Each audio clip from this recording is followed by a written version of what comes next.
Hello नमस्कार दोस्तों, स्वागत है आपका आपके चैनल ऑल इन वन में। आपकी आज की क्लास भाषा हिंदी यानी लैंग्वेज हिंदी की प्रथम भाषा और द्वितीय भाषा का प्रीवियस ईयर क्वेश्चन 2019 यूटेट का होने वाला है। आपकी आज की क्लास लैंग्वेज फर्स्ट हिंदी और लैंग्वेज सेकंड हिंदी दोनों की होने वाली है, जो कि उत्तराखंड टेट प्रीवियस ईयर 2019 में पूछे गए क्वेश्चन को सॉल्व कराएंगे। आपका एग्ज़ाम 24 अक्टूबर को है। उससे पहले आप जितने भी प्रीवियस ईयर क्वेश्चन है उनको देख कर जाइए, लैंग्वेज फर्स्ट और लैंग्वेज सेकंड दोनों के लिए, जो कि आपकी हिंदी है। ठीक है, पहले क्वेश्चन की तरफ बढ़ते हैं। आज का आपका पहला क्वेश्चन है, राष्ट्रीय स्तर पर हिंदी को विकसित करने का निर्देश संविधान के किस अनुच्छेद में है। तो आपको बताना है कि राष्ट्रीय स्तर पर हिंदी को विकसित करने का निर्देश संविधान के किस अनुच्छेद में दिया गया है। तो भाषा तो अनुच्छेद 343 में दी गई है, लेकिन पूछा गया है कि हिंदी को विकसित करने का निर्देश, तो ये आपके दिया गया है 351 में। तो आपका राइट आंसर हो जाएगा डी। अगला क्वेश्चन की तरफ बढ़ते हैं। क्वेश्चन नंबर 32 है, निम्नांकित में से कौन सा युग्म सही है। मुंशी सदासुखलाल प्रेमसागर ये पुस्तक और उनके लेखक दिए गए, आपको बताना है कि इनमें से कौन सा सही है। तो मुंशी सदासुखलाल प्रेमसागर ये इनकी नहीं है। लल्लू जी लाल सुखसागर ये भी इनकी नहीं है। सदल मिश्र प्रेमचंद्र ये भी नहीं है। इंसान अल्लाह खां रानी केत की कहानी ये बिल्कुल ठीक आंसर हो जाएगा। ऑप्शन नंबर बी आपका राइट आंसर है। क्वेश्चन नंबर 33 की तरफ चलते हैं। निम्नांकित में महाप्राण व्यंजन युग्म कौन सा है। ठीक है, आपको बताना है कि महाप्राण व्यंजन कौन सा है। ऑप्शन ए में चा ता टा ठा खा खा या पा फा। ठीक है, तो आपको बताना है कि महाप्राण व्यंजन कौन सा है। तो ऑप्शन 4 का सही आंसर हो जाएगा सी, खा और घा। ठीक है, तो महाप्राण आपको पता होगा, दूसरा और चौथा वर्ड जो होता है वो महाप्राण, पहला तीसरा और पांचवा जो अल्पप्राण होता है। अगला क्वेश्चन देखते हैं। क्वेश्चन नंबर 34 है, वाचस्पति शब्द में कौन सा समास है। आपको बताना है कि वाचस्पति शब्द में कौन सा समास है। उपपद तत्पुरुष, नए तत्पुरुष, अलुक या पादी। ठीक है, तो 34 का राइट आंसर हो जाएगा अलुक तत्पुरुष। ठीक है, तो वाचस्पति में अलुक तत्पुरुष समास है। नेक्स्ट क्वेश्चन की तरफ बढ़ते हैं। क्वेश्चन नंबर 35 है, निर्वेद किस रस का स्थायी भाव है। ठीक है, आपको बताना है कि निर्वेद किस रस का स्थायी भाव है। तो करोड़ का, शांत का, अद्भुत या वीर का। तो 35 का सही आंसर हो जाएगा आपका राइट आंसर हो जाएगा शांत। ठीक है, 36 की तरफ चलते हैं। द्रग उर्जत टूटट कुटुम जुरत चतुरचित प्रीत, इस पद में कौन सा अलंकार है आपको बताना है। ठीक है, विशेषोक्ति, विभावना, असंगति या विरोधाभास। तो पूछा गया है कि निम्नलिखित पंक्ति में कौन सा अलंकार है, तो इसमें हो जाएगा अतिसंगति। ठीक है, क्वेश्चन नंबर 37 देखते हैं। 37 नंबर है, निम्नांकित में से कौन सा वाक्य कर्मवाच्य है। तो आपने वाच्य पढ़े होंगे, वाच्य 3 प्रकार के होते हैं। ठीक है, आपको बताना है कि वह दिन भर सोता रहा, लता से पत्र नहीं पढ़ा गया, दिनेश ने अच्छा खेल खेला और मुझसे बोला ही नहीं गया। तो आपको बताना है कि कर्मवाच्य पर, तो कर्मवाच्य में कर्म की प्रधानता होती है। तो 37 नंबर का ऑप्शन सही हो जाएगा बी, लता से पत्र पढ़ा ही नहीं गया। क्वेश्चन नंबर 38 की तरफ चलते हैं। क्वेश्चन नंबर 38 है, छछूंदर के सिर में चमेली का तेल का सही अर्थ है। गंजे के सिर में सुगंधित तेल लगाना, दान के लिए अयोग्य पात्र, अनपढ़ व्यक्ति के हाथ धन लगना, अयोग्य व्यक्ति को अच्छा पद लगना। ठीक है, तो ये छछूंदर के सिर में चमेली का तेल, इसका सही अर्थ हो जाएगा अयोग्य व्यक्ति के अच्छा पद मिलना। ठीक है, नेक्स्ट क्वेश्चन की तरफ बढ़ते हैं। अगला क्वेश्चन है आपका, पूछा गया है कि कुविंद का समानार्थी शब्द बताइए। तो आपको बताना है कि कुविंद का समानार्थी शब्द क्या है। माली, दर्जी, जुलाहा या कुमार। ठीक है, तो इसका सही आंसर हो जाएगा आपका जुलाहा। कुविंद का समानार्थी शब्द हो जाएगा जुलाहा। नेक्स्ट क्वेश्चन देखते हैं। क्वेश्चन नंबर 40 है, झंडा गीत झंडा ऊंचा रहे हमारा के रचनाकार का नाम बताइए। राम प्रसाद बिस्मिल, श्यामलाल पार्षद, गोपाल दास नीरज या श्याम नारायण पांडे। आपको बताना है कि झंडा गीत झंडा ऊंचा रहे हमारा के रचनाकार कौन है। तो ये है श्यामलाल पार्षद। क्वेश्चन नंबर 40 का ऑप्शन बी ठीक आंसर है। क्वेश्चन नंबर 41 देखते हैं, विद्यापति की पदावली किस भाषा में। आपको बताना है कि विद्यापति की जो पदावली है वो किस भाषा में है। भोजपुरी, मैथिली, अवधी या ब्रजभाषा में। ठीक है, तो विद्यापति की पदावली जो है वो है मैथिली भाषा में। ऑप्शन बी आपका राइट आंसर हो जाएगा। क्वेश्चन नंबर 42 है, प्रेम शक्ति से चिर निरस्त हो जाएगी पास बता, उस पंक्ति में कौन सा काव्य दोष है। आपको एक पंक्ति दी गई है, प्रेम शक्ति से चिर निरस्त हो जाएगी पास बता। उस पंक्ति आपको बताना है कि काव्य कौन सा है। ठीक है, काव्य दोष कौन सा है, तो वचन दोष, कारक दोष, संधि दोष या प्रत्यय दोष। ठीक है, तो इसका राइट आंसर हो जाएगा डी, इसमें प्रत्यय दोष है। नेक्स्ट क्वेश्चन देखते हैं 43 है, काव्य में अलंकार संप्रदाय का अति प्रवर्तक किसे माना जाता है। आपको बताना है कि काव्य में अलंकार संप्रदाय का आदि प्रवर्तक किसे माना जाता है, आचार्य विश्वनाथ को, भामा को, भरत मुनि को या आनंदवर्धन को। ठीक है, तो ये भामा को अलंकार संप्रदाय का आदि प्रवर्तक मानते हैं। 43 का बी ऑप्शन ठीक है। नेक्स्ट क्वेश्चन देखते हैं, क्वेश्चन नंबर 44 है, अतीत के चलचित्र के रचनाकार का नाम बताना है। धर्मवीर भारती, महावीर वर्मा, मनु भंडारी, उपेंद्र नाथ अस्क। आपको बताना है कि अतीत के चलचित्र किसके द्वारा लिखी गई है, तो ये लिखी गई है महादेवी वर्मा के द्वारा।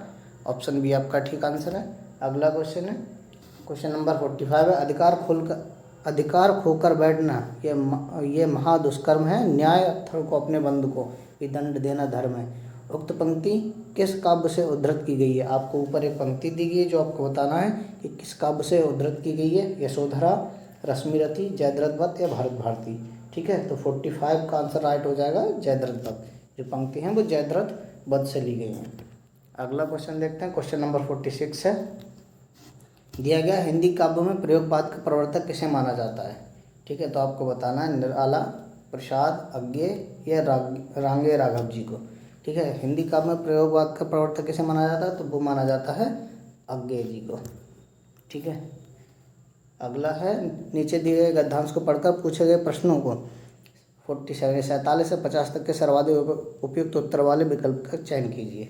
ठीक है, नीचे पदार्थ दिया गया जिसको आपको पढ़ना है। दिया, ओ चिंता की पहली रेखा, अरे विश्ववन की ब्याली, ज्वालामुखी स्फोट के भीषण, प्रथम कंप की मतवाली, हे अवाब की चपल बालिके, रील लाट सी खल रेखा, हरी भरी सी धूप दौड़, ओ जलमाया की चल रेखा। ऊपर जो पंक्ति दी गई है आपने पढ़ा है, इनके 47 से 50 तक आप क्वेश्चन देखते हैं। क्वेश्चन नंबर 47 दिया गया है, ओ चिंता की पहली रेखा, अरे विश्ववन की ब्याली, इस पद में कौन सा अलंकार है। आपको बताना है कि जो दी गई ऊपर पंक्ति इसमें कौन सा अलंकार है, तो 47 का सही आंसर हो जाएगा रूपक अलंकार। ठीक है, क्वेश्चन नंबर 48 है, पूछा गया है जलमाया की चल रेखा किसे कहा गया है। विश्ववन की ब्याली को, अभाव की चपल बालिका को, चिंता की पहली रेखा को, या ललाट की खल रेखा को। तो आपको बताना है कि जलमाया की चल रेखा, ऊपर आपने गद्यांश पढ़ा, आपने समझ लिया होगा। इसका राइट आंसर हो जाएगा चिंता की पहली रेखा। चिंता की पहली रेखा को जलमाया की चल रेखा कहा गया है। अगला क्वेश्चन है, माफ़ कीजिएगा, क्वेश्चन नंबर 49 है, जलमाया का क्या आशय है। ऊपर आपने गद्यांश पढ़ा, उसमें बताया गया है कि जल माया का आशय क्या है, जल का महत्व, मायात्मक संसार, जल तरंग की चंचलता या जल क्रीड़ा। तो इसका राइट आंसर हो जाएगा आपका मायात्मक संसार। जल माया का आशय मायात्मक संसार है। अगला क्वेश्चन है, क्वेश्चन नंबर 50 है, उपर्युक्त पद में किस रस की प्रबलता है। ऊपर जो पंक्ति दी गई है उसमें पूछा है कि कौन से रस की प्रबलता है, तो इसमें भयानक रस की प्रबलता पाई गई है। निम्नांकित पदांश को पढ़कर पूछे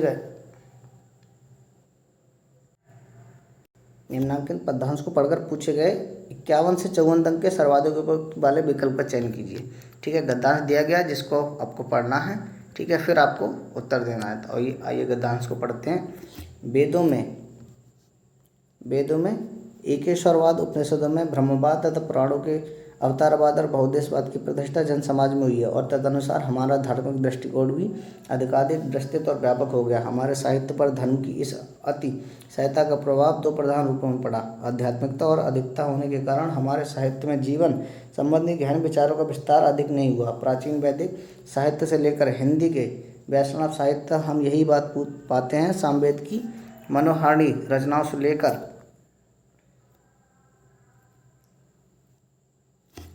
लेकर हिंदी के वैष्णव साहित्य तक हम यही बात पाते हैं कि सामवेद की मनोहारिणी रचनाओं से लेकर सूर तथा मीरा की सरस रचनाओं तथा सर्वत्र परोक्ष भावनाओं की अधिकता तथा लौकिक विचारों की न्यूनता दिखाई देती है। इस मनोवृत्ति का परिणाम यह हुआ है कि साहित्य में उच्च भावनाएं जो प्रचुरता से भरी हुई है, किंतु ऐतिहासिक जीवन का चित्र उपस्थित करने में वह कुछ ही कुंठित सी हो गई हैं। ठीक है, तो ऊपर गद्यांश हम लोगों ने पढ़ा। क्वेश्चन नंबर 51 देखते हैं। पूछा गया है अवतारवाद की अवधारणा कहाँ से ली गई है। ठीक है, तो आपको बताना है। तो ये ली गई है पौराणिक साहित्य से। अगला क्वेश्चन देखते हैं, क्वेश्चन नंबर 52 है। क्वेश्चन नंबर 52 में पूछा गया हमारे धार्मिक दृष्टिकोण से व्यापक होने का मूल कारण क्या है। तो इसका राइट आंसर हो जाएगा इसलिए कि यह मूलतः जनमानस में प्रतिष्ठित हुआ है। क्वेश्चन नंबर 53 है। पूछा गया हमारे साहित्य के लौकिक विचारों की कमी का क्या कारण है। तो पूछा गया आध्यात्मिक पक्ष की प्रबलता, लौकिक पक्ष में अनभिज्ञता, पलायनवादी दृष्टिकोण या बहुमुखी दृष्टिकोण का अभाव। तो क्वेश्चन नंबर 53 का राइट आंसर हो जाएगा आध्यात्मिक पक्ष की प्रबलता। अगला क्वेश्चन देखते हैं, क्वेश्चन नंबर 54 है। प्राचीन साहित्य में आध्यात्मिक पक्ष की प्रबलता का परिणाम क्या हुआ है। समग्र रूप से हमारा चारित्रिक विकास हुआ, समाज अर्कमण्य हो गया, लौकिक जीवन के चित्रण के अभाव में साहित्य एकांकी हो गया, या साहित्यिक विकास अवरुद्ध हो गया। तो आपको बताना है। तो 54 का राइट आंसर हो जाएगा सी, लौकिक जीवन के चित्रण के अभाव में साहित्य एकांकी हो गया है। क्वेश्चन नंबर 55 है। व्यक्तित्व की दक्षता किस विकसित करने का उपयुक्त उपागम है वाद विवाद प्रतियोगिता व सांस्कृतिक कार्यक्रमों के प्रतिभाग, परस्पर संवाद, स्वाध्याय की प्रवृत्ति, सार्वजनिक कार्यक्रमों में सहभाग। तो आपको बताना है अभिव्यक्ति की दक्षता विकसित करने का उपयुक्त उपागम कौन सा है। तो इसमें इसका ये आंसर ठीक हो जाएगा वाद विवाद प्रतियोगिता व सांस्कृतिक कार्यक्रमों में प्रतिभाग जो है वो राइट आंसर हो जाएगा। क्वेश्चन नंबर 56 पूछा गया है भाषा शिक्षण का कौन सा उद्देश्य कौशलात्मक उद्देश्य की श्रेणी में आता है। ठीक है, तो आपको बताना है कि छात्रों को राष्ट्रीय सांस्कृतिक एकता से परिचित कराना, छात्रों को व्याकरण के नियमों का बोध कराना, राष्ट्रभाषा के प्रति सम्मान का भाव जगाना, छात्रों को देश के विभिन्न भागों से लोगों से संपर्क कराने का योग्य बनाना। तो इसका राइट आंसर हो जाएगा डी। ठीक है, अगला क्वेश्चन है क्वेश्चन नंबर 57। नाटक अभिनय से मुख्य लाभ क्या होता है। उच्चारण शुद्ध होता है, भाषा ज्ञान बढ़ता है, पढ़ने लिखने की दक्षता बढ़ती है, समानुकूल बोलने की कला विकसित होती है। तो 57 का राइट आंसर हो जाएगा डी। क्वेश्चन नंबर 58 है। पूछा गया व्याकरण शिक्षण के अंतर्गत प्रणाली सर्वोत्तम है। माफ़ कीजिएगा, इस प्रणाली से व्याकरण के नियमों का क्रमबद्ध ज्ञान होता है, भाषा के शुद्ध लिखने पढ़ने की क्षमता का विकास होता है, व्याकरण शिक्षण अरुचिकर नहीं होने पाता है, छात्रों का भाषा बोध बढ़ता है। पूछा गया कि सर्वोत्तम क्या है। तो 58 का राइट आंसर हो जाएगा सी, व्याकरण शिक्षण अरुचिकर नहीं होने पाता है। ठीक है, क्वेश्चन नंबर 59 है। निम्नलिखित में से कौन सा कथन असत्य है। भाषा और उसके साहित्य में अंतर होता है, मातृभाषा सीखने का स्वाभाविक क्रम है, सुनना बोलना पढ़ना और लिखना भाषा और उसके साहित्य में चोली दामन का साथ है, शिक्षण सिद्धांत व शिक्षण सूत्रों में कोई अंतर नहीं है। आपको बताना कौन सा कथन असत्य है, यानी असत्य पूछा गया है। तो इसका राइट आंसर हो जाएगा डी। क्वेश्चन नंबर 60 है। कहानी का प्राण तत्व क्या है। कथा वस्तु, पात्र, कथोपकथन या संवेदनशीलता। तो ठीक है, तो इसका राइट आंसर हो जाएगा कथा वस्तु। अब हम लोग सेकंड भाषा यानी भाषा द्वितीय जो कि हिंदी है, कुछ लोगों की फर्स्ट लैंग्वेज हिंदी होती है, कुछ की सेकंड होती है। तो भाषा द्वितीय जिन्होंने हिंदी चुनी उसके लिए 2019 प्रीवियस ईयर उत्तराखंड टेट का पेपर आप पढ़ेंगे। ठीक है, तो दिया गया निम्नांकित गद्यांश पढ़कर पूछे गए प्रश्न 61 से 64 के सर्वाधिक उपयुक्त उत्तर वाले विकल्प का चयन कीजिए। तो सबसे पहले गद्यांश को पढ़ लेते हैं। गद्यांश दिया गया 21वीं सदी की दस्तक के साथ अपने देश और अंतर्राष्ट्रीय क्षेत्रों में जनसंचार माध्यमों का क्षितिज बहुत बढ़ गया है। आज जनसंचार माध्यमों का अर्थ केवल शब्द संचार माध्यम नहीं रह गया है और इससे भी केवल समाचार पत्र नहीं आते, अपितु आज जनसंचार माध्यमों में समाचार पत्रों के अतिरिक्त साप्ताहिक, पाक्षिक, मासिक पत्रिकाएं और पुस्तकें भी शामिल हो गई हैं। इसके महत्व और उपयोगिता को देखते हुए किसी समय लॉर्ड मैकाले ने इन्हीं चौथी सत्ता का नाम दिया था, लेकिन आज हम इस नए युग में विद्युत माध्यम के द्वारा हुई जनसंचार क्रांति के योगदान को नहीं भुला सकते। विद्युत और कंप्यूटर क्रांति के इस युग को रेडियो, दूरदर्शन जैसे जनसंचार माध्यम लोगों के ड्राइंग रूम में जाकर बिताने लगे हैं। समाचार पत्र क्वेश्चन नंबर 61 है। अब क्वेश्चन को देखते हैं। समाचार पत्र जनसंचार किस प्रकार का माध्यम है। आपको बताना है दृश्य माध्यम, श्रव्य दृश्य माध्यम है, मुद्रण माध्यम। ठीक है, तो समाचार पत्र को पूछा गया है तो इसका राइट आंसर हो जाएगा मुद्रण माध्यम। ठीक है, क्वेश्चन नंबर 62 है। जन समाचार माध्यमों का क्षितिज बढ़ने का क्या आशय है। जनसंचार माध्यमों की संख्यात्मक वृद्धि, संचार माध्यमों की कौशल वृद्धि, जनसंचार माध्यमों की परस्पर स्पर्धा में वृद्धि, या ऑप्शन डी है जनसंचार माध्यमों का उत्तरदायित्व निर्वहन पूर्वक क्षेत्र विस्तार। ठीक है, तो इसका राइट आंसर हो जाएगा डी, जनसंचार माध्यमों का उत्तरदायित्व निर्वहन पूर्वक क्षेत्र विस्तार। ठीक है, अगला क्वेश्चन है क्वेश्चन नंबर 63 है। पूछा गया लॉर्ड मैकाले ने जनसंचार माध्यमों के लिए क्या नाम दिया था? तो लॉर्ड मैकाले ने इसको चौथी सत्ता कहा था। ठीक है, अगला क्वेश्चन है क्वेश्चन नंबर 64 है। निम्नलिखित शब्दों में तद्भव शब्द है। पूछा गया है कि कौन सा शब्द तद्भव है? पुस्तक, चौथी, ड्राइंग रूम या बतियाना। ठीक है, तो इसका राइट आंसर हो जाएगा चौथी।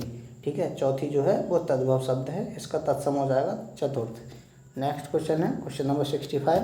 कालिंदी का समानार्थक शब्द बताइए। पूछा गया है कि कालिंदी का समानार्थी शब्द क्या है? विष्णुपदी, भार्गवी, अर्कजा या कामाक्षी। तो कालिंदी का समानार्थी शब्द हो जाएगा अर्कजा। ठीक है, क्वेश्चन नंबर 65 का सी ऑप्शन ठीक है। क्वेश्चन नंबर 66 है। थाली का बैगन होना इस मुहावरे का सही अर्थ है? बहुत रुचिकर होना, सर्वत्र सुलभ होना, अस्थिर विचार का होना, मनपसंद का होना। तो थाली का बैगन होने का मुहावरे का सही अर्थ हो जाएगा अस्थिर विचार का होना। ऑप्शन सी सही आंसर हो जाएगा। क्वेश्चन नंबर 67 है। भाषा का आधारभूत प्रयोजन है कथन, श्रवण, विश्लेषण या संप्रेषण। पूछा गया कि भाषा का आधारभूत प्रयोजन क्या है? तो ये ऑप्शन डी ठीक हो जाएगा, संप्रेषण। भाषा का आधारभूत प्रयोजन संप्रेषण है। क्वेश्चन नंबर 68 है। पूछा गया बालकों की शिक्षा भाषा शिक्षण से आरंभ की जाती है क्योंकि भाषा शिक्षण सरल स्रोत है, भाषा विचारों की अभिव्यक्ति का मुख्य साधन है, भाषा बालक को सांस्कृतिक करती है, भाषा बालक का बुद्धिवर्धन करती है। ठीक है, तो 68 का राइट आंसर हो जाएगा बी, भाषा विचारों की अभिव्यक्ति का मुख्य साधन है।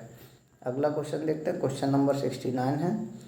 लिखित भाषा के लिए अनिवार्य है लिपि का ज्ञान, अंकों का, बाराखड़ी का या व्याकरण का ज्ञान। ठीक है, तो 69 का राइट आंसर हो जाएगा लिपि का ज्ञान।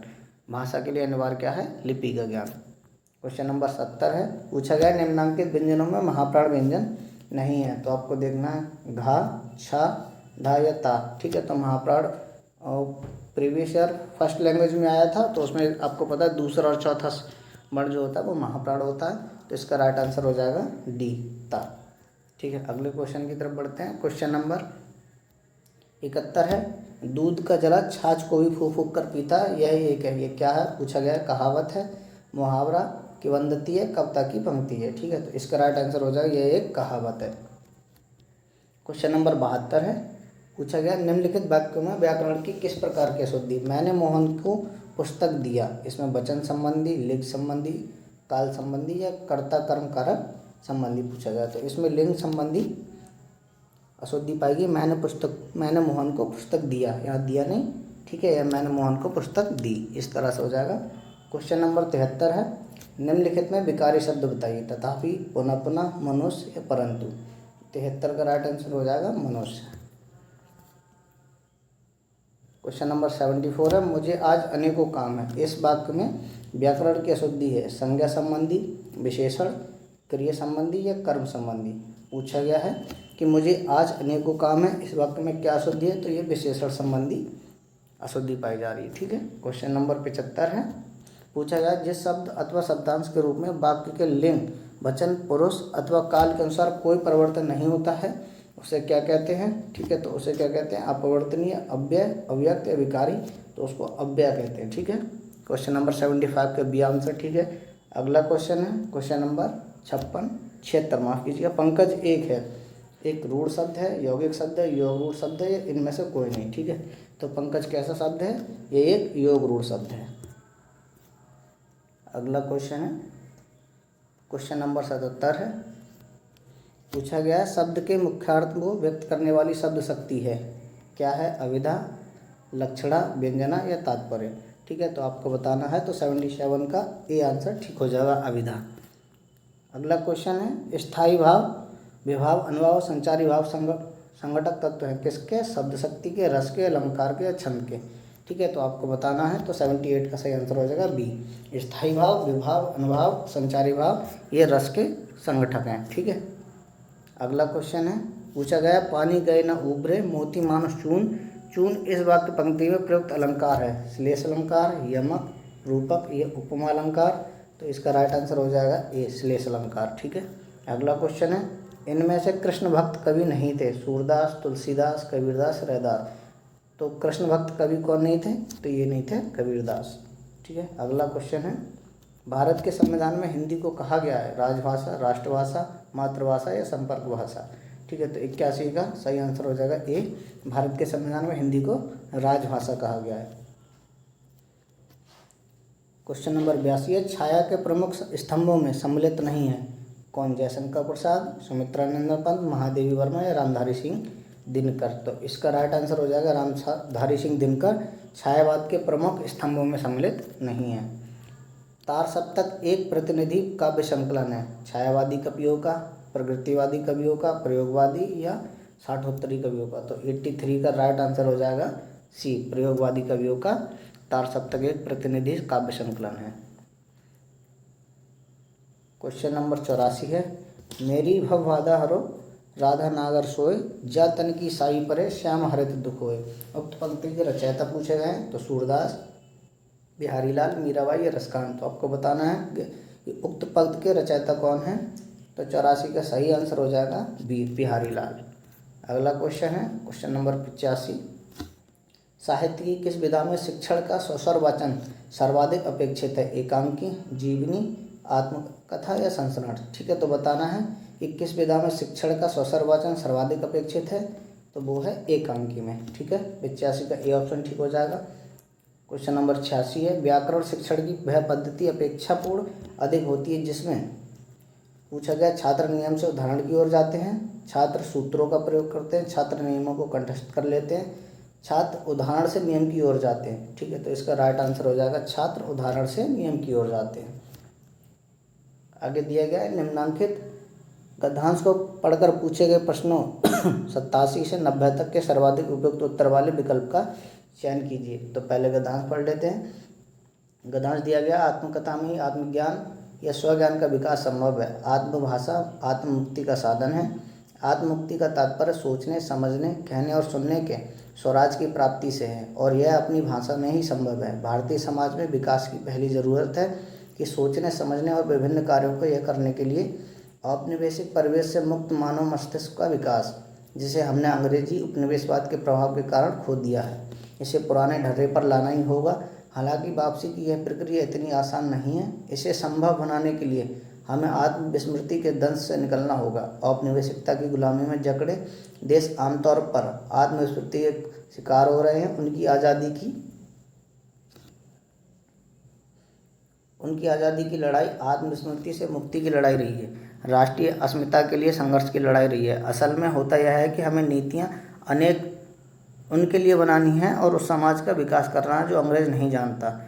तब वह तबका अपनी भाषा में सोचते हैं और वहीं उसकी आकांक्षाओं की भाषा है। ऐसी जनता के लिए नीतियाँ बनाने और सोचने समझने वालों की भाषा अभी भी अंग्रेजी है। ऐसे में विकास का ज़रूरतमंद लोगों के लिए एक खाई चौड़ी हो जाती है। हमें आवश्यकता इस बात की है कि हम जनता की आकांक्षा की भाषा के लिए स्वयं को जोड़ें।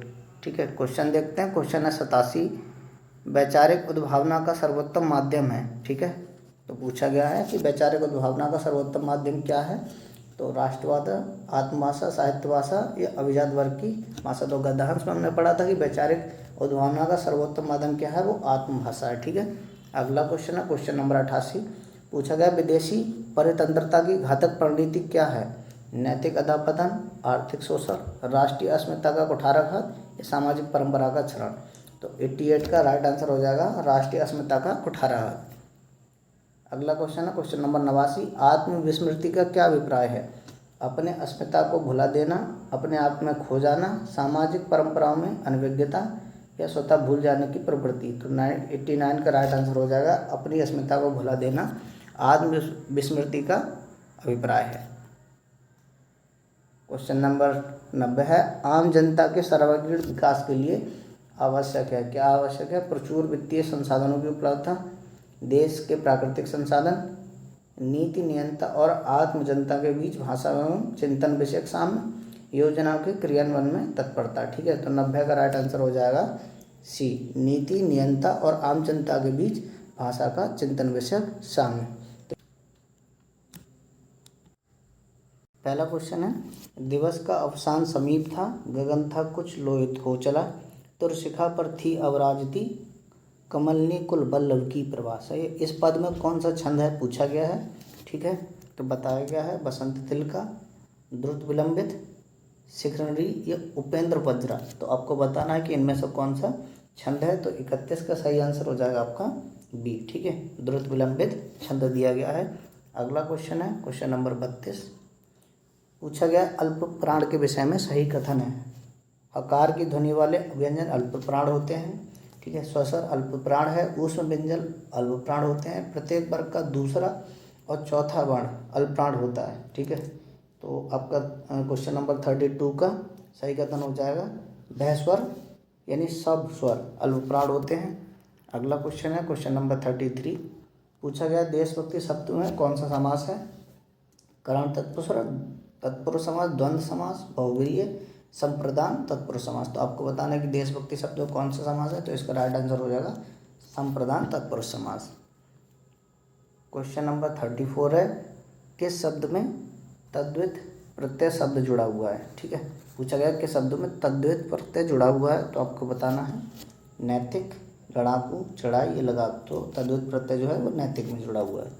अगला क्वेश्चन है, पूछा गया है भाषा के बारे में कौन सा कथन उचित नहीं है। आपको नहीं का ध्यान रखना है, विशेष तौर पर पूछा गया कि उचित नहीं है पूछा। तो भाषा संप्रेषण का मौखिक साधन है, भाषा आनुवंशिक वस्तु है, भाषा यादृच्छिक संकेतों की व्यवस्था है, भाषा परिवर्तनशील है। ठीक है, पूछा गया नहीं है तो भाषा आनुवंशिक वस्तु है, ये गलत दिया गया है। ठीक है, भाषा कोई आनुवंशिक वस्तु नहीं है। क्वेश्चन नंबर 36 है, पूछा गया व्याकरण क्या है।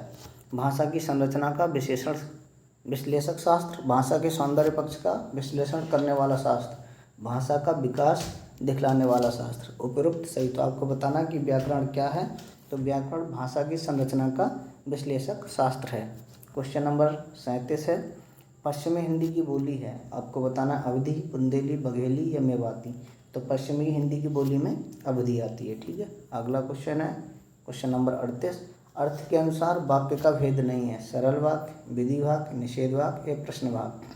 ठीक है, तो आपको बताना है कि अर्थ के अनुसार वाक्य का भेद नहीं है, तो वो नहीं है सरल वाक्य। क्वेश्चन नंबर 39 है, कहत नटत रीछत खिचत, मिलत खिलत लजियात, भरे भवन में करत हैं नैनन ही सब बात। यह पंक्ति किस कवि की है, ये आपको बताना है। तुलसीदास, केशवदास, सूरदास या बिहारी। ठीक है, तो 39 का आपका राइट आंसर हो जाएगा डी, ये पंक्तियाँ बिहारी की हैं। क्वेश्चन नंबर 40 है, दिया गया संत काव्य में निर्गुण शब्द किस अर्थ में प्रयुक्त हुआ है। गुणों के पद में, गुणों में, या गुणों से मुक्त होना, या गुणों में बंधा होना। ठीक है, तो क्वेश्चन नंबर 40 का आपका राइट आंसर हो जाएगा ए। ठीक है, अगला क्वेश्चन है क्वेश्चन नंबर 41, इनमें कौन सी रचना रामधारी सिंह दिनकर की नहीं है। ठीक है, नहीं का आपको ध्यान रखना है। पूछा गया कौन सी रामधारी दिनकर की नहीं है। उर्वशी, कुरुक्षेत्र, भारत भारती, रश्मिरथी। ठीक है, तो ये जो Bharat Bharati option number C वो रामधारी सिंह दिनकर की नहीं है। ठीक है, क्वेश्चन नंबर 42 है, 42 से 46 तक पद्यांश दिया गया है। कहा गया निम्नलिखित पद्यांश को पढ़कर पूछे गए प्रश्नों को सर्वाधिक उचित उत्तर वाले विकल्प का चयन कीजिए। ठीक है, तो पद्यांश पढ़ लेते हैं। बिखरी अलकें जो तर्क जाल, वह विश्व मुकुट सा उज्ज्वलतम शशिखंड सदृश था स्पष्ट भाल, दो पदम पलाश चलस से द्रग देते अनुराग विराग ढाल, कुंजरित मदब से मुकुल सदृश, वह आनंद जिसमें भरा गान, वन स्थल पर एकत्र धरे संस्कृत के सब विज्ञान ज्ञान। ठीक है, तो ये पद्यांश दिया गया है, इसको आपने पढ़ लिया। अब क्वेश्चन देखते हैं। क्वेश्चन नंबर 42 है, पूछा गया कवि ने नायिका के ललाट की उपमा किससे की है। कमल, अर्धचंद्र, तर्कचाल या भौरा। तो क्वेश्चन नंबर 42 का आपका सही आंसर हो जाएगा बी, अर्धचंद्र। ठीक है, आपने अभी पद्यांश पढ़ा, उसमें दिया गया था। ठीक है, आपको पद्यांश एक बार स्क्रीनशॉट या रोक के दोबारा से अच्छे से पढ़ लेना है। क्वेश्चन नंबर 43 की तरफ चलते हैं। पूछा गया है उपरोक्त पद्यांश का प्रतिपाद्य क्या है। रूप वर्णन, प्रकृति वर्णन, बारहमासा वर्णन या विरह वर्णन। तो क्वेश्चन नंबर 43 का हो जाएगा रूप वर्णन। क्वेश्चन नंबर 44 है, पूछा गया है बिखरी अलकें जो तर्क जाल, निम्नलिखित पंक्तियों में कौन सा अलंकार है। पूछा गया बिखरी अलकें जो तर्क जाल, इसमें कौन सा अलंकार आपको बताना है। उपमा, श्लेष, यमक ये उत्प्रेक्षा। ठीक है, तो 44 का ए ऑप्शन और ऑप्शन डी दोनों ही ठीक माने गए हैं। ठीक है, तो जो आपको आपके ऑप्शन में रहेगा आपको वही लगा देना है। एक बार आप क्रॉस चेक भी कर सकते हैं। अगला क्वेश्चन देखते हैं, क्वेश्चन नंबर 45 है, उपरोक्त गद्यांश में नायिका ने किन किन अंगों का वर्णन है। पूछा गया कि उपरोक्त पदांश जो दिया गया है वो नायिका के किन किन अंगों का वर्णन है। पाँव, ललाट, गर्दन, मुख एवं केस। ठीक है, ये आपको पढ़ लेना, तो मैं आपको सीधा आंसर बता दे रहा हूँ। इसका राइट आंसर हो जाएगा बी, केस, ललाट, आँखें, मुख व वक्षस्थल, इन सब का वर्णन नायिका का किया गया है। क्वेश्चन नंबर 46 है, पूछा गया है मुकुल शब्द का अर्थ है। ठीक है, मुकुल का क्या है, खिलती हुई कली, सुंदर मुख, भ्रमर या किनारा, तो इसका राइट आंसर हो जाएगा खिलती हुई कली। क्वेश्चन नंबर 47 है, पूछा गया निम्नलिखित में से कौन सी भाषा अधिगम की विशेषता नहीं है। भाषाई आदतों का निर्माण, भाषाई अंतर्दृष्टि का निर्माण, भाषा के शब्दों का निर्माण, भाषा के मानक रूप का ग्रहण। ठीक है, तो इसका राइट आंसर हो जाएगा सी, भाषा के शब्दों का निर्माण। आगे चलते हैं, क्वेश्चन नंबर 48 देखते हैं। 48 है, पूछा गया है भाषा अर्जन के संबंध में कौन सा कथन अनुचित है। ठीक है, यहाँ ध्यान देना, अनुचित पूछा गया है। तो विद्यालय गए बिना भी भाषा अर्जन संभव है, व्याकरण की पुस्तक पढ़े बिना भाषा अर्जन संभव नहीं है, बालकों में भाषा अर्जन की स्वाभाविक क्षमता होती है, भाषा अर्जन को सहज बनाने के लिए समृद्ध भाषिक परिवेश की आवश्यकता होती है। तो अनुचित पूछा गया है, तो 48 का राइट आंसर हो जाएगा बी, कि व्याकरण की पुस्तक पढ़े बिना भाषा अर्जन संभव नहीं है। बिल्कुल संभव है, आप बिना पुस्तक के भी भाषा अर्जन कर सकते हैं। क्वेश्चन नंबर 49 है, भाषा शिक्षण का आदर्श वातावरण है। व्याकरणगत शुद्धता पर जोर देना, छात्रों को अभिव्यक्ति की पूर्ण स्वतंत्रता, पुस्तकीय ज्ञान पर अतिरिक्त बल, केवल व्याख्यान विधि का सहारा लेना। तो भाषा शिक्षण का आदर्श वातावरण जो है वो छात्रों की अभिव्यक्ति की पूर्ण स्वतंत्रता है। क्वेश्चन नंबर 50 है, वह 9 2 11 हो गया, वाक्य में कौन सी शब्द शक्ति है। पूछा गया है रुणा, गौड़ी, उपादान या लक्षण लक्षणा। ठीक है, तो आपको बताना कि वह 9 2 11 हो गया, इसमें कौन सी शक्ति है। तो क्वेश्चन नंबर 50 का राइट आंसर हो जाएगा ए। ठीक है, रुणा लक्षणा। क्वेश्चन नंबर 51 दिया गया है, यह देख गगन मुझ में लय है, यह देख पवन मुझ में लय है, मुझसे विलीन झंकार सकल, मुझसे लय है संसार सकल। इस पंक्तियों में कौन सा रस है। तो ऊपर पंक्तियाँ दी गई हैं, इसको आपको बताना कि इसमें कौन सा रस है। तो क्वेश्चन नंबर 51 का राइट आंसर हो जाएगा आपका अद्भुत रस। ठीक है, अगला क्वेश्चन है क्वेश्चन नंबर 52, दिया गया वह ऐसी बातें बनाता है मानो उसने कुछ भी ना देखा हो, वाक्य में कौन सा काल है। वह ऐसी बातें बनाता है मानो उसने कुछ भी ना देखा हो। तो सामान्य भूतकाल, संभाव्य, पूर्ण भूतकाल या आसन्न भूतकाल। तो क्वेश्चन नंबर 52 का राइट आंसर हो जाएगा बी, संभाव्य भूतकाल। अगला क्वेश्चन है क्वेश्चन नंबर 53, परमेश्वर शब्द में कौन सी संधि है। आपको बताना गुण संधि, वृद्धि संधि, अयादि संधि या दीर्घ संधि। तो परमेश्वर में आपकी हो जाएगी गुण संधि। क्वेश्चन नंबर 54 दिया गया, 54 से 58 तक गद्यांश है।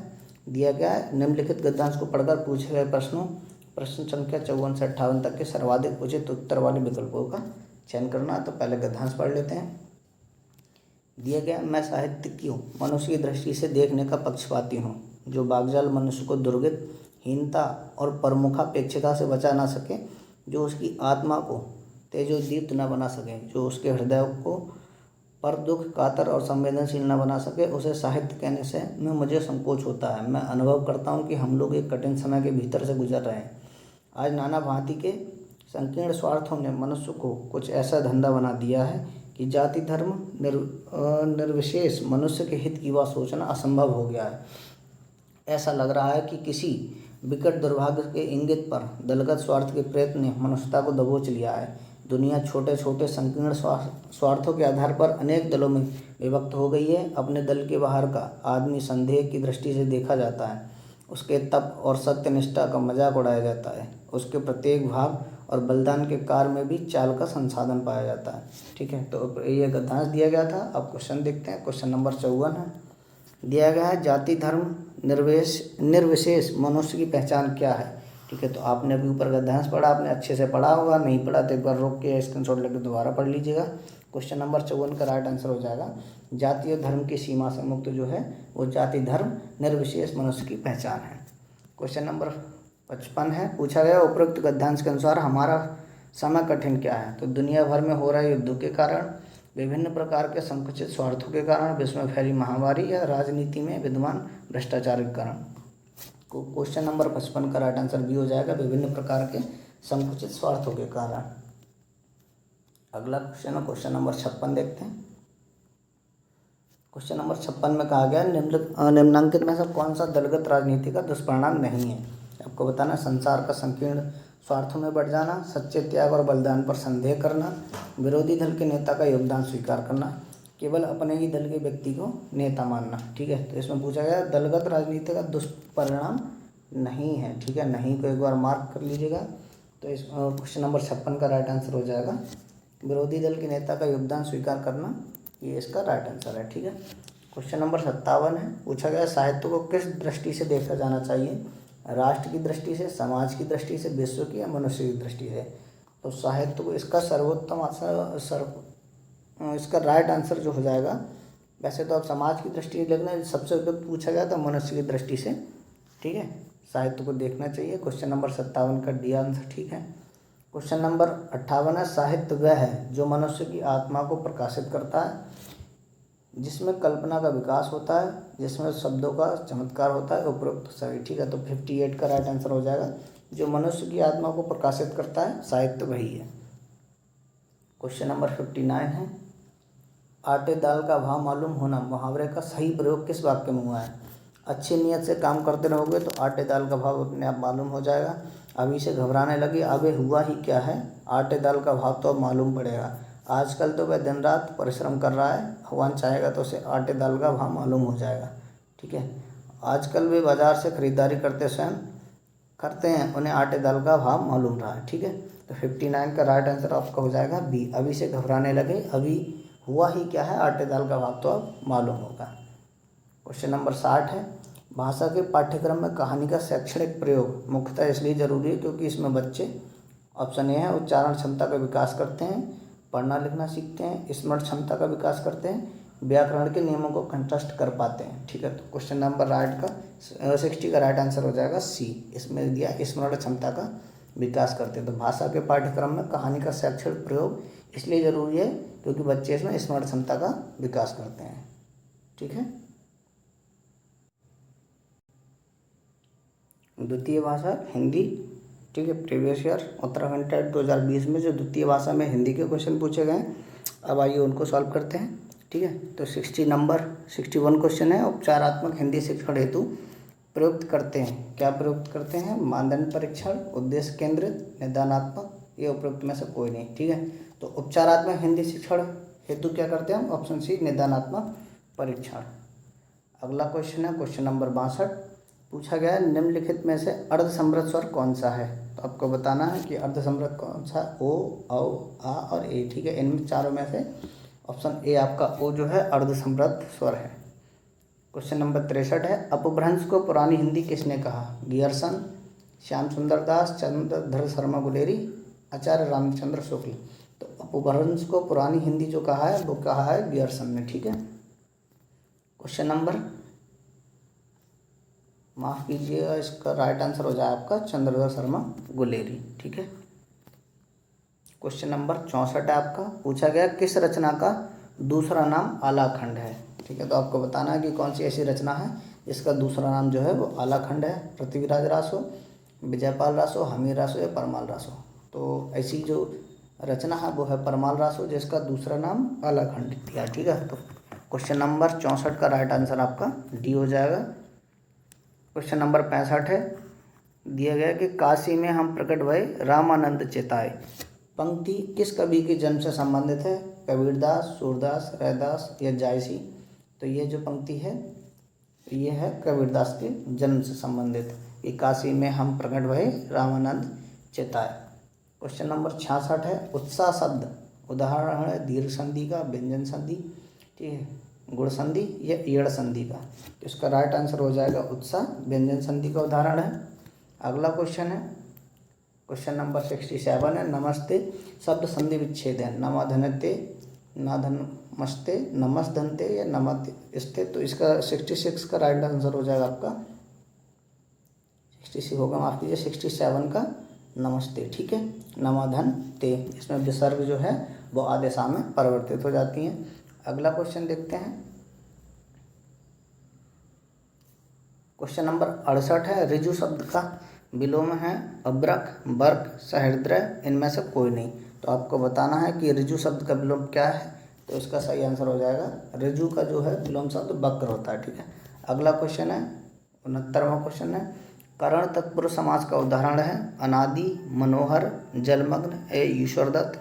तो अलग करण तत्पुरुष समास का उदाहरण आपका हो जाएगा ऑप्शन नंबर डी, ईश्वरदत्त। ठीक है, अगला क्वेश्चन देखते हैं, दिया गया सरंग शब्द की सही वर्तनी विश्लेषण है। ठीक है, तो ये आपको पढ़ लीजिए, मैं आपको सही आंसर बता दे रहा हूँ। तो क्वेश्चन नंबर 70 का राइट आंसर हो जाएगा बी। ठीक है, अगला क्वेश्चन है, दिया गया है कि निम्नलिखित पद्यांश को पढ़कर पूछे गए प्रश्न संख्या 71 से 75 तक के सर्वाधिक उचित उत्तर वाले विकल्प का चयन कीजिए। तो सबसे पहले गद्यांश को पढ़ लेते हैं। गद्यांश दिया गया है, आधुनिक मानव की चिंतन प्रक्रिया पर भी विज्ञान ने गहरा प्रभाव डाला है। आस्था और श्रद्धा के स्थान पर तर्क और बुद्धि की प्रतिष्ठा ही परंपरागत मूल्यों पर प्रश्न चिन्ह लगा है। किंतु इस तथ्य का दूसरा पहलू भी है, वैज्ञानिक चिंतन ने देश की जो दूरियां कम कर दी हैं, उससे मानव में अंतर घटा है, जिससे कई पुराने मूल्यों को ही नए आयाम मिले हैं। जो सहयोग छोटे से ग्राम या समाज तक सीमित था, वह अब विश्वव्यापी बनता जा रहा है, जिसके परिणाम स्वरूप अंतर्राष्ट्रीय वार्ता पर अधिक बल दिए जाने लगा है। युद्ध पहले से अधिक गहरे ठहराया जाने लगा है, समता भी अधिक महत्वपूर्ण मूल्य हो गए हैं। इसलिए यह कहना तो उचित नहीं जान पड़ता कि नए मूल्यों का विकास नहीं हुआ, किंतु संप्रति इतना अवश्य है कि कोई नया मूल्य इतना व्यापक नहीं हो सका कि पूरी मूल्य अवस्था दे सके। अधिकांश नवीनता पुरातन के संशोधन में ही रही है। ठीक है, तो इसके क्वेश्चन देखते हैं। क्वेश्चन नंबर 71 से 75 तक है। क्वेश्चन नंबर 71 दिया गया है, विज्ञान ने हमारी चिंतन प्रक्रिया को किस प्रकार प्रभाव डाला है। ठीक है, तो इसका राइट आंसर क्या है आपको बताना। हम अपने परंपरागत मूल्यों को तर्क और बुद्धि की कसौटी पर परखने लगे हैं। हमारा विश्वास सभी परंपरागत मूल्यों से उठ गया है। हमारी रुचि शुद्ध भौतिकवादी बन गई है। हम पूर्णतः आत्म केंद्रित हो गए। तो इसका राइट आंसर ए हो जाएगा। ठीक है, हम अपने परंपरागत मूल्यों को तर्क और बुद्धि की कसौटी पर परखने लगे हैं। अगला क्वेश्चन है क्वेश्चन नंबर 72, वैज्ञानिक चिंतन में से क्या परिवर्तन हुआ है। हमें अधिक भौतिक लाभ मिलने लगे हैं। हमारी भौतिक दूरियां सिमट जाने से विश्व मानवता की परिकल्पना साकार हुई है। फलस्वरूप अंतर्राष्ट्रीय की भावना का विकास हुआ है। ऑप्शन सी है, अब हम ग्राम तक सीमित न रहकर विश्व भ्रमण करना चाहते हैं। विश्व के भौतिक सुखों के प्रति अधिक आकृष्ट हुए हैं। ठीक है, तो आपको इसका राइट आंसर हो जाएगा क्वेश्चन नंबर 72 का बी। ठीक है, आप पढ़ लीजिएगा। अगला क्वेश्चन है क्वेश्चन नंबर 73, क्या आज के सभी मूल्य नवनिर्मित ही हैं। आज मूल्य की ही महत्वहीन हो गए हैं। आज सभी मूल्यों के नवनिर्माण से ही हम विश्वास करते हैं। नहीं, अधिकांश पुरातन ही संशोधित रूप से आ रहे हैं। हम पुरातन मूल्यों को बदलना नहीं चाहते हैं। तो क्वेश्चन नंबर 73 का राइट आंसर हो जाएगा आपका सी, ये अधिकांश पुरातन ही संशोधित रूप से आ रहे हैं। आपने गद्यांश पढ़ा था। ठीक है, सेम उसी से क्वेश्चन है। क्वेश्चन नंबर 74 है, विज्ञान के नए मूल्यों के निर्माण में सहयोग दिया है। विज्ञान ने भौतिक सुख सुविधाओं को महत्वपूर्ण बना दिया। बी ऑप्शन है, रंग भेद व नस्लवाद को बढ़ावा दिया। मनुष्य को आत्म केंद्रित बना दिया। ऑप्शन डी है, मनुष्य के बीच सभी प्रकार के भेदभाव मिटाकर समता के धरातल पर ला खड़ा किया। ठीक है, तो 74 का राइट आंसर आपको हो जाएगा डी। ठीक है, अगला क्वेश्चन देखते हैं क्वेश्चन नंबर 75। क्वेश्चन नंबर 75 में दिया गया उपर्युक्त गद्यांश का शीर्षक है, तो विज्ञान का महत्व, मूल्य चिंतन, पुरातन मूल्यों का महत्व, अंतर्राष्ट्रीयता की परिकल्पना। तो क्वेश्चन नंबर 75 का राइट आंसर हो जाएगा पुरातन मूल्यों का महत्व। क्वेश्चन नंबर 76 है, जब स्व शब्द से गुण, क्रिया आदि के आधार पर अन्य अर्थ ग्रहण किया जाए तब वहाँ होती है अविधा, लक्षणा, व्यंजना, इनमें से कोई नहीं। ठीक है, तो आपको बताना है। तो क्वेश्चन नंबर 76 का राइट आंसर होगा लक्षणा, कि जब शब्द से गुण, क्रिया आदि के आधार पर अन्य अर्थ ग्रहण किया जाए तब वहाँ पे लक्षणा होता है। ठीक है, क्वेश्चन नंबर 77 है, अमानुषी भूमि अवानारी करो। ये वाक्य में कौन सा काव्य दोष है। शब्द दोष, वाक्य दोष, अर्थ दोष या अलंकार दोष। तो क्वेश्चन नंबर 77 का राइट आंसर है बी, वाक्य दोष। ठीक है, क्वेश्चन नंबर 78 है, दिया गया बीभत्स रस का स्थायी भाव है। तो आपको बताना है कि बीभत्स रस का स्थायी भाव क्या है। तो ये होता है जुगुप्सा। ठीक है, ऑप्शन सी आपका राइट आंसर हो जाएगा। अगले क्वेश्चन देखते हैं।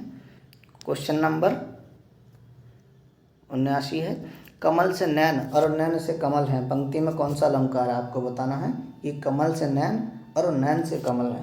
इसमें आपको दिया गया है उपमेयोपमा, पूर्णोपमा या लुप्तोपमा, ये मालोपमा। ये आपको 4 दिए गए, इनमें से बताना कि कौन सा अलंकार है। तो क्वेश्चन नंबर 79 का सही आंसर आपको हो जाएगा ए। ठीक है, राइट आंसर आपका ए है। क्वेश्चन नंबर 80 है, हंस छोड़ आए कहाँ मुक्ताओं का देश, यहाँ वंदनी के लिए लाए क्या संदेश। तो ये पूछा गया कौन सा छंद है, उपरोक्त जो पंक्ति दी है उसमें कौन सा छंद है। तो आपको बताना है सोरठा, दोहा, भरवे या छप्पे। तो क्वेश्चन नंबर 80 का राइट आंसर आपका हो जाएगा बी। ठीक है, दोहा। क्वेश्चन नंबर 81 दिया गया है, निम्नलिखित गद्यांश को पढ़कर पूछे गए प्रश्नों को 81 से 85 तक के सर्वाधिक उचित उत्तर वाले विकल्प का चयन कीजिए। तो सबसे पहले गद्यांश को पढ़ते हैं। गद्यांश में दिया गया है कि हिमालय इस देश की जगत धात्री शक्ति का पिता है, इसलिए इस देश का कुल गुरु है। ज्ञान योग तप के प्रतिमान विश्व को ऐश्वर्य जिस शक्ति के कारण मिलना है, वह शक्ति हिमालय की द्विता है। पार्थिव शक्ति का एक दूसरा पर्याय है पार्वती, और उस पार्वती से अभिभक्त होकर शिव इस देश के जीवन दर्शन के साक्षात प्रतीक बन गए हैं। यह जीवन दर्शन न केवल देवताओं के सेनानी कुमार को जन्म देता है, बल्कि समस्त विधाओं, कलाओं और संस्कृति की विभिन्न परंपराओं को भी जन्म देता है। भारतीय संस्कृति अखंड जीवन में विश्वास रखती है, उसमें विरोध नहीं है, उसमें गजा जिन भी दुकुल है, भस्म भी चंदन बन जाता है। हिमालय के स्मरण भारत की इस समग्र दृष्टि का स्मरण है, क्योंकि यह दृष्टि हिमालय के वात्सल्य से उभरी हुई दृष्टि है। भारतीय साहित्य में गंभीरता के लिए, समर्थ और धैर्य के लिए हिमवान उपमान के रूप में बार बार दोहराए गए हैं। आइए क्वेश्चन देखते हैं। क्वेश्चन नंबर 81 है, पूछा गया है कि लेखक ने हिमालय को इस देश को कुल गुरु क्यों माना है। तो क्वेश्चन नंबर 81 का आपको राइट आंसर बताना। आपने गद्यांश ऊपर पढ़ ही लिया। देश के शीर्ष को सुशोभित होने से, यह नागाधिराज की गरिमा प्राप्त करने से, आदिकाल से सिद्ध पुरुषों की तपस्थली, यह जगत धात्री शक्ति का जनक होने से। तो इसका राइट आंसर आपको डी हो जाएगा। आपने सबसे पहली लाइन में पढ़ा था। अगला क्वेश्चन है क्वेश्चन नंबर 82, पूछा गया है जगत धात्री शक्ति किसे कहा गया है। ब्रह्मा की आदि शक्ति को, दैत्यवध करने दुर्गा को, शिव की शक्ति, ये हिमालय की वात्सल्यमय दृष्टि को। तो इसका राइट आंसर आपको हो जाएगा शिव की शक्ति स्वरूपा पार्वती को। ठीक है, अगला क्वेश्चन है क्वेश्चन नंबर 83, पूछा गया भारतीय संस्कृति की विशेषता है कि वह सर्वजन हिताय की भावना से प्रेरित है, सर्वधर्म संभाव पर आस्था रखती है, अखंड जीवन में विश्वास रखती है, यह जीवन की नश्वरता पर विश्वास रखती है। इसका राइट आंसर हो जाएगा ऑप्शन सी। ठीक है, 83 का ऑप्शन सी राइट आंसर है। क्वेश्चन नंबर 84 है, हिमालय जनमानस को किस बात से प्रेरित करता है। श्रेष्ठतम चिंतन के लिए, पवित्र भावना से पूर्ण समग्र दृष्टि के लिए, और ऑप्शन सी है उच्चतम आदर्शों के निर्वहन के लिए, ऑप्शन डी है आत्मविश्वास के लिए। तो क्वेश्चन नंबर 84 का राइट आंसर हो जाएगा बी, पवित्र भावना से पूर्ण समग्र दृष्टि के लिए। ठीक है, अगला क्वेश्चन देखते हैं। क्वेश्चन नंबर 85 है, पूछा गया है साहित्य जगत में हिमालय को किसका उपमान जाना जाता है। तो आपको बताना है अविचल धैर्य का, गंभीरता का, पवित्रता का या श्रेष्ठतम का। तो ये माना जाता है अविचल धैर्य का। अगला क्वेश्चन है क्वेश्चन नंबर 86 का, पूछा गया निम्न में से कौन सा पाठ्य पुस्तक का आंतरिक गुण नहीं है। पाठ्य पुस्तक में चित्रों का समावेश, पाठ्यों की संख्या, भाषा शैली, पाठ्य पुस्तक का आवरण। तो पूछा गया कि कौन सा पाठ्य पुस्तक का आंतरिक गुण नहीं है। तो क्वेश्चन नंबर 86 का राइट आंसर हो जाएगा डी, पाठ्य पुस्तक का आवरण, ये पाठ्य पुस्तक का आंतरिक गुण नहीं है। भाषा के ग्रहात्मक कौशल हैं। क्वेश्चन नंबर 87 में पूछा गया है कि भाषा के ग्रहात्मक कौशल कौन से हैं। सुनना पढ़ना, पढ़ना लिखना, लिखना बोलना या बोलना सुनना। ठीक है, तो ग्रहात्मक कौशल क्या है, सुनना और पढ़ना। ठीक है, अगला क्वेश्चन है क्वेश्चन नंबर 88, भाषा की भाषिक बच्चों की भाषिक अभिव्यक्ति के आकलन के लिए किस प्रकार के प्रश्न सहायक हैं। लघुत्तरात्मक, बहुविकल्पीय, निबंधात्मक या सारांश प्रस्तुत करना। तो पूछा गया बच्चों की भाषिक अभिव्यक्ति के आकलन के लिए।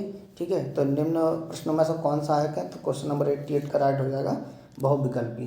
ठीक है, अगला क्वेश्चन है क्वेश्चन नंबर 89, पूछा गया भाषा अर्जित करने की प्रक्रिया में किसका महत्व सर्वाधिक है।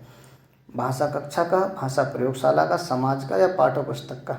ठीक है, तो क्वेश्चन नंबर 89 का ऑप्शन सी हो जाएगा। ठीक है, भाषा अर्जित करने की प्रक्रिया में किसका महत्व सर्वाधिक है, तो वो है समाज का। क्वेश्चन नंबर 90 है, डिस्ग्राफिया का संबंध किससे है। तो ये आपका अधिगम अक्षमता के चैप्टर से क्वेश्चन लिया गया। पूछा गया कि डिस्ग्राफिया का संबंध किससे है, पढ़ने संबंधी अक्षमता से, लिखने संबंधी, गणना संबंधी या बोलने। ठीक है, तो क्वेश्चन नंबर 90 का आपका राइट आंसर हो जाएगा बी, डिस्ग्राफिया जो है वो लिखने संबंधी अक्षमता है। तो ये रहे आपके लैंग्वेज फर्स्ट और लैंग्वेज सेकंड हिंदी के प्रीवियस ईयर उत्तराखंड टेट 2020 के क्वेश्चन। ठीक है, क्लास अच्छी लगी हो तो लाइक कीजिएगा, एक कमेंट कीजिएगा, क्लास में नए हो तो चैनल को सब्सक्राइब कीजिएगा। जय हिंद।